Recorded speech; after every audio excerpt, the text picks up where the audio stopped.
Kabut kelam menyelimuti langit, dan bunga-bunga layu yang berjatuhan seperti serpihan kematian menyatu di udara, menari dengan aura membunuh. Di tengah pusaran itu, seorang wanita bertubuh kurus seperti ranting kering mengangkat tangannya perlahan. Namun bukan pada Xiaoyan sasarannya ditujukan, melainkan pada dua sosok kuat di hadapannya, yaitu Yao Nantian dan Bing Leidong. Tidak ada setitik pun simpati atau pengakuan bahwa mereka adalah sekutu. Baginya, semua adalah musuh. Kalian pantas mati. Suara wanita itu seperti jeritan belati yang mencabik udara. Ribuan bunga layu menukik dari langit, mengarah ke arah Yao Nantian dan Bing Leidong seperti hujan racun yang tak terbendung. Reaksi Yao Nantian spontan dan penuh tekanan. Tian Luolan, kita punya tujuan yang sama. Apa yang kau lakukan? Wanita itu, Tian Luolan, hanya menjawab dengan dingin. Membunuh kalian. Sikapnya tak memperlihatkan ketakutan sedikit pun, meski menghadapi dua tokoh terkemuka. Bing Leidong mengerutkan kening, lalu menggenggam erat tombak panjang dari es yang tiba-tiba tercipta di tangannya. Wanita bangka, berhenti bertingkah, bentak Bing Leidong.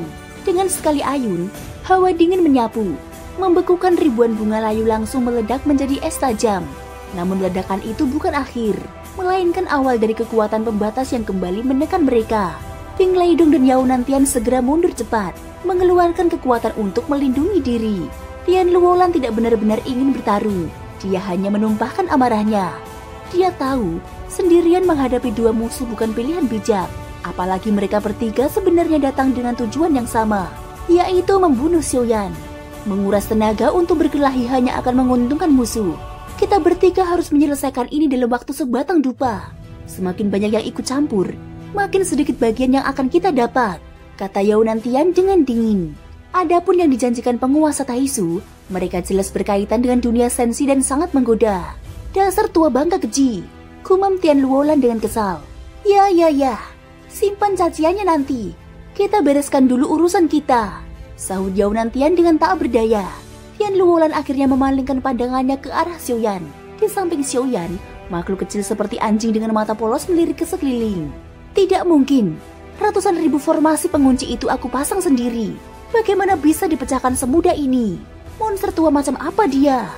Saat matanya tanpa sengaja bertemu dengan tatapan Tian Luolan, dia langsung merintih pelan dan mengecil menjadi seukuran telapak tangan sebelum menyelinap masuk ke lengan baju Xiaoyan. Ini terlalu berbahaya. Kirim aku balik ke tempat tadi saja. Lebih aman di sana. Bisiknya ketakutan. Xiaoyan tak menjawab. Semua formasi sudah runtuh. Kini di hadapannya berdiri tiga lawan tangguh. Masing-masing telah mencapai tingkat kelima dari ranah hati kaisar. Musuh yang tak bisa dianggap remeh. Namun Xiaoyan tak berniat mundur. Jika dia lari sekarang, pengejaran mereka akan terus berlangsung tanpa akhir. Yang dia butuhkan adalah memberikan peringatan keras, membuat mereka membayar mahal jika ingin menyentuhnya. Tian Luolan, segel seluruh ruang ini. Jangan beri dia celah untuk lari. Perintah Yao Nantian. Bing Leidong, tahan dia. Biar aku yang memberikan pukulan terakhir. Keduanya menyetujui tanpa protes. Rencana itu masuk akal, yang merupakan taktik paling aman untuk menjatuhkan lawan. Bing Leidong hanya menatap Yao Nantian sejenak seraya berkata, kalau kau tidak sanggup, biar aku saja yang turun tangan. Yao Nantian membalas dengan suara berat, tenang, tadi aku belum serius. Sekarang, dia pasti mati. Dengan satu ayunan tombaknya, Bing Leidong melepaskan kekuatan es dahsyat. Beberapa naga es raksasa mengaum keluar dari balik tubuhnya, melesat menghantam Xiaoyan dengan suhu yang bahkan membuat kekosongan di sekitar mulai membeku. Kekuatan asli mereka bukan hanya sekedar kuat, tapi penuh akan kedalaman pemahaman dari ribuan tahun hidup. Mereka mewakili inti dari warisan waktu, sebuah kekuatan yang tak bisa disamai begitu saja. Xiaoyan tak bergerak. Di hadapannya, bunga teratai abadi mengembang, menyelimuti ruang di sekelilingnya. Saat ketiganya sibuk bertengkar, dia telah mempersiapkan serangan balasan. Di kedua tangannya, dua bunga teratai menyatu, berisi kekuatan petir dan api yang sangat murni. Selama pertarungan, teratai abadi telah menyerap seluruh energi serangan yang datang, mengubahnya menjadi kekuatan murni. Kini, dia menyalurkan semuanya ke dalam bunga teratai ganda. Energi kekerasan yang amat mengerikan itu meledak begitu kuat, hingga bahkan tubuh Xiaoyan hampir tak bisa menahan getarannya. Apa itu? Kekuatan macam apa yang ada di tangannya? Gumam Yao Nantian dengan wajah menegang. Xiaoyan menggertakkan giginya. Serangan yang bagi lawannya seolah hal biasa harus dia tangkis dengan seluruh kekuatan yang dia miliki. Tetapi dia tidak akan menyerah. Dia akan membuat mereka sadar. Meskipun hanya berada di ranah ketiga, dia bukan semut yang bisa diinjak begitu saja. Tiba-tiba, bunga teratai ganda meledak. Namun bukan ledakan kehancuran, melainkan ledakan kelahiran kembali. Bunga teratai petir api yang baru tercipta kini menyatu sepenuhnya. Tak lagi dua elemen yang bertentangan, tapi satu kesatuan yang harmonis dan jauh lebih kuat. Adegan ini sontak saja membuat tiga lawannya terkejut. Dasar tua bangka, kau yakin bisa mengalahkannya? Ding Leidong kembali bertanya. Yao Nantian mencibir. Meskipun tekniknya hebat, dia tetap hanya di ranah ketiga. Tidak mungkin bisa melawan kita yang telah mencapai puncak. Dia mengangkat kedua lengannya tinggi-tinggi. Tiga panci perang yang menjulang di belakangnya melesat ke udara. Panci pemusnah langit, Wenji Mitianki. Ketiga panci berputar dan menciptakan gerbang ruang yang menghisap segalanya. Dari dalam pusaran hitam yang terbuka, muncul sesosok kepala raksasa berwarna abu-abu. Wajahnya kelam dan kelopak matanya tertutup rapat, seolah disegel oleh kutukan. Ketika kepala itu muncul, jantung Xiaoyan tiba-tiba berdebar keras. Amarah di hatinya pun meledak. Itu adalah kepala dari klan Yuan Shen. Kemarahan meledak tak terkendali dalam dirinya. Kepala itu yang muncul dari pusaran memiliki ikatan darah dengan tubuh keabadian fisik Xiaoyan sendiri. Dia merasakan kedekatan yang terlalu nyata untuk diabaikan. Lihatlah, mati di tangan leluhurmu sendiri. Bukan akhir yang buruk, bukan? Suara Yao Nantian terdengar seperti ejekan yang menusuk hati. Dan pada saat itulah Xiaoyan membuka matanya. Di dalamnya, api menyala tak terkendali. Terlepas dari apakah sang leluhur atau bukan, hari ini yang mencoba menyentuhnya semua harus dibakar. Xiaoyan mengangkat kepalanya, tatapannya bergetar.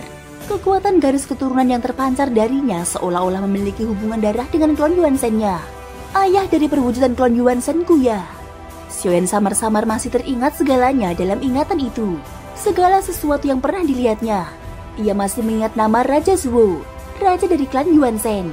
Namun, seiring dengan resonansi darah yang dirasakannya, Xiaoyan kembali menggelengkan kepala.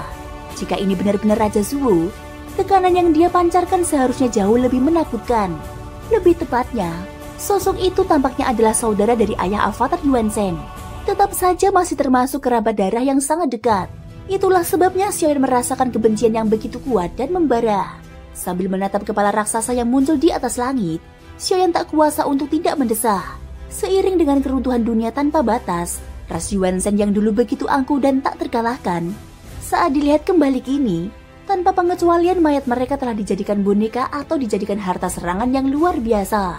Meskipun dia bukan dari ras Yuan Shen asli, darah avatarnya tetap mengalir dalam tubuh aslinya, sehingga ia dapat turut merasakan penderitaan yang sama. Xiaoyan mengangkat kepalanya dan mengaum marah ke langit. Kekuatan tak terbatas dari teratai petir dan api pun langsung menyelimuti seluruh ruang kehampaan ini. Dua energi petir dan api dengan atribut berbeda mengandung kekuatan penghancuran mutlak, meluncur langsung menuju pusaran di atas langit. Pada saat ini, beberapa naga es raksasa telah mendekat. Mereka memancarkan hawa dingin yang cukup untuk membukukan segalanya. Namun kekuatan ganda dari teratai tersebut begitu luar biasa hingga bahkan hawa dingin itu pun tak mampu menahannya.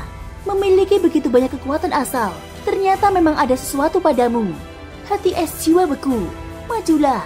Ding Leidong menyatukan dua jarinya di depan dada, dan dari antara alisnya, sebutir kepingan salju yang amat indah melesat keluar. Setelah melesat, kecepatannya terus meningkat lapis demi lapis, lalu berubah menjadi cahaya dingin yang menembus segala pertahanan, bahkan menembus kekuatan dari teratai petir dan api. Dalam sekejap, simbol salju itu muncul di antara alis Xiaoyan, dan hawa es menyebar dengan cepat. Dalam hitungan detik, tubuh Xiaoyan akan benar-benar membeku. Begitu dia membeku, maka pertarungan ini pun akan berakhir di situ. Namun pada saat genting itu, cahaya berkilau muncul di antara alis Xiaoyan. Teknik pembentukan kehidupan pun dikerahkan. Avatar cincang menyatu. Teriakan keras menggema. Kekuatan tingkat ke-6 dari klon cincang menyatu dengan kekuatan tubuh aslinya. Meskipun belum mencapai tingkat ke-6 sejati, aura dan gelombang kekuatan yang dipancarkannya sudah cukup untuk memecahkan tanda es itu. Dengan kekuatan klon cincang, Xiaoyan menggunakan kekuatan melahapnya dan menyerap tanda es di antara alisnya. Xiaoyan juga sengaja tidak pernah menggunakan klon cincang sebelumnya, karena dia menyimpannya untuk saat-saat kritis seperti ini. untuk mematahkan serangan yang benar-benar mematikan. Tanda es milik Bing Leidong di antara alis Xiaoyan pun hancur berkeping-keping, dan es yang membungkus tubuhnya langsung dihancurkan oleh api. Aura yang dipancarkannya, bagaimana mungkin? Saat kekuatan avatar cincang emas menyatu, tekanan yang dilepaskan oleh Xiaoyan bahkan melebihi mereka bertiga, membuat mereka sejenak terdiam. Jangan pedulikan, itu pasti semacam trik penipuan. Jika ia benar-benar berada di tahap ke-6, kita sudah lama mati. Yao Nantian berkata dengan suara dalam. Dia membuka kedua lengannya, menggerakkan 3 bendera di belakangnya. Di dalam pusaran itu, kepala raksasa turun dengan gemuruh. Ledakan dari teratai petir dan api mengguncang ruang sekitar, namun tak mampu menggoyahkan kepala raksasa dalam pusaran. Itu hanya meninggalkan sedikit bekas luka yang tak berarti di wajahnya. Sungguh kekuatan fisik yang mengerikan. Bahkan setelah gugur, mayatnya masih sekuat ini. Saat masih hidup, dia pasti setidaknya adalah seorang keabadian fisik dari alam kuno. Xiaoyan sadar bahwa dia tak bisa menghentikan serangan itu. Satu-satunya cara untuk bertahan adalah menggunakan jiwa lubang void. Kekuatan dari jiwa lubang void yang baru saja dia dapatkan masih belum sepenuhnya dia pahami. Untungnya, sebelumnya dia sempat menyaksikan gaya bertarung pria berjubah hitam. Namun semua itu hanya teknik pertarungan. Melihat saja tak mungkin bisa benar-benar memahami esensinya. Xiaoyan mengendalikan roh lubang void, dan satu-satunya hal yang bisa dia lakukan adalah bertukar posisi. Meniru gaya pria berjubah hitam, Xiaoyan mengangkat jarinya dan menggambar sebuah lingkaran besar di udara. Kekuatan jiwa dari roh lubang void mengalir deras. Yang mengejutkan Xiaoyan untuk melakukannya ternyata dibutuhkan kekuatan jiwa dalam jumlah besar. Tepat di atas kepalanya, sebuah lubang hitam pun muncul. Saat kepala raksasa hendak jatuh, dia tersedot ke dalam lubang hitam tersebut. Dalam sekejap, kepala raksasa itu muncul di atas kepala Yao Nantian. Adegan ini langsung mengejutkan ketiga orang itu, membuat mereka terpental ke belakang. Tekanan dari kepala raksasa itu sangat luar biasa, hingga Yao Nantian terpaksa memperlambat paksa kecepatannya turun. Dadanya langsung terasa sesak, dan dia menyemburkan darah. Kau bahkan bisa menggunakan teknik pertukaran tempat. Bing Leidong, kau benar-benar tidak berguna. Yao Nantian terluka dan terpaksa memutuskan koneksi dengan bendera. Dua sampah. Tian Luolan mendengus dingin, pandangannya menatap tajam ke arah Xiaoyan. Dia tiba-tiba mengangkat lengannya. Ratusan bahkan ribuan ranting pohon keluar menyerbu dari segala arah. Seperti akar pohon besar menyelimuti Xiaoyan dari segala arah. Saat mendekat, ranting-ranting itu menebal seperti lengan-lengan raksasa, berusaha menangkap Xiaoyan. Meskipun kekuatan teratai ganda belum sepenuhnya lenyap, kekuatannya tak cukup untuk menahan ranting-ranting itu. Mereka bukan ranting biasa. Xiaoyan bisa merasakan adanya kekuatan segel yang sangat kuat dalamnya. Begitu terjerat, tubuhnya akan dibekukan oleh kekuatan segel itu. Dalam keadaan kritis, Xiaoyan menggerakkan pikirannya dan satu sosok terbang keluar. Itu adalah Mu Zhao, raja roh yang kini telah diambil alih oleh Xiaoyan sebagai salah satu inkarnasinya. Meledak. Dalam situasi genting ini, Xiaoyan berteriak dan inkarnasi Raja Roh itu pun meledak. Penggabungan dengan klon cincang telah mencapai batas, dan waktu yang tersisa pun kurang dari sebatang dupa. Kelima inkarnasi yang telah kuambil tidak mungkin bisa menyatu dengan tubuh asliku secara bersamaan. Karena tahu itulah batasnya, Xiaoyan sama sekali tak ragu untuk langsung meledakkan tubuh Mu Zhao. Ledakan dari seorang ahli tingkat ketiga keabadian dewa lebih kuat dari kekuatan teratai petir dan api miliknya. Namun ledakan itu hanya mampu menahan serangan Tian Luolan. Tidak cukup untuk melukai ketiga musuh sekaligus. Sampai titik ini, semua teknik yang digunakan Xiaoyan hanya untuk bertahan hidup. Tidak ada satupun yang benar-benar dapat melukai musuh. Keadaan sekarang memang sangat tidak menguntungkan. Tapi hatiku tak boleh memiliki satupun pikiran untuk melarikan diri. Jika tidak, sekalipun aku bisa keluar hidup-hidup, pertempuran ini akan menjadi belenggu bagiku di masa depan. Aku masih bisa bertarung. Ledakan dari inkarnasi itu berhasil memaksa ranting-ranting Tian Luolan mundur. Namun semua itu hanya sementara. Ini akan menjadi waktu yang tepat untuk Xiaoyan melakukan serangan balik. Dengan kekuatan dari ledakan itu, tubuh Xiaoyan melesat, memanfaatkan kekuatan roh lubang void untuk melakukan teleportasi di ruang ini. Dengan kekuatan jiwanya di tingkat void, dia tidak terbebani terlalu besar oleh perpindahan ruang. Dari ketiga musuh, Xiaoyan hanya bisa memilih satu untuk menyerang balik. Dan dibandingkan dua pria itu, Xiaoyan justru merasa Tian Luolan adalah penghalang terbesar. Maka, dalam serangan balik ini, Xiaoyan memilihnya sebagai target. Thank you guys sudah mendengarkan ceritaku di episode kali ini sampai akhir. Ikutin terus kelanjutan episode berikutnya ya. Semoga hari kalian menyenangkan. Sampai jumpa dan bye-bye.